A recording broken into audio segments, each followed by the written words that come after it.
लाडकी बहीण योजनेचे 2 महिन्यांपासूनचे पैसे प्रलंबित. मार्च एप्रिलचे हप्ते थकवल्यानं लाडकी बहीण चिंतेत. ई-केवायसी करून सुद्धा 2 महिन्यांपासून रखडले पैसे. नाशिकच्या त्र्यंबकेश्वर मंदिर परिसरामध्ये सर्व अतिक्रमण हटवलं. आगामी कुंभमेळ्याच्या पार्श्वभूमीवर कारवाईचे आदेश होते. दर्शनपथ प्रकल्पाच्या पार्श्वभूमीवर अतिक्रमण काढण्यास सुरुवात. गर्भपिशवीच्या शस्त्रक्रियेदरम्यान निष्काळजीपणा. धुळ्यातल्या शिरपूर शहरामधला धक्कादायक प्रकार. 2 डॉक्टरांविरोधात गुन्हा दाखल.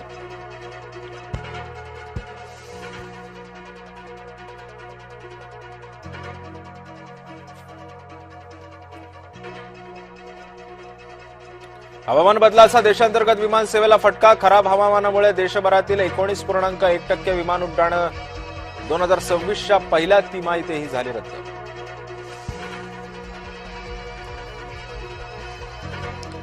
ऍसिड हल्ल्यातील गुन्ह्यांच्या शिक्षेमध्ये वाढ करावी. सर्वोच्च न्यायालयाची केंद्र सरकारला सूचना. मुंबईचा राजा आला मुंबईच्या मदतीला. अखेर मुंबई विजयी. 6 विकेट्सनं लखनौवर मिळवला दणदणीत विजय.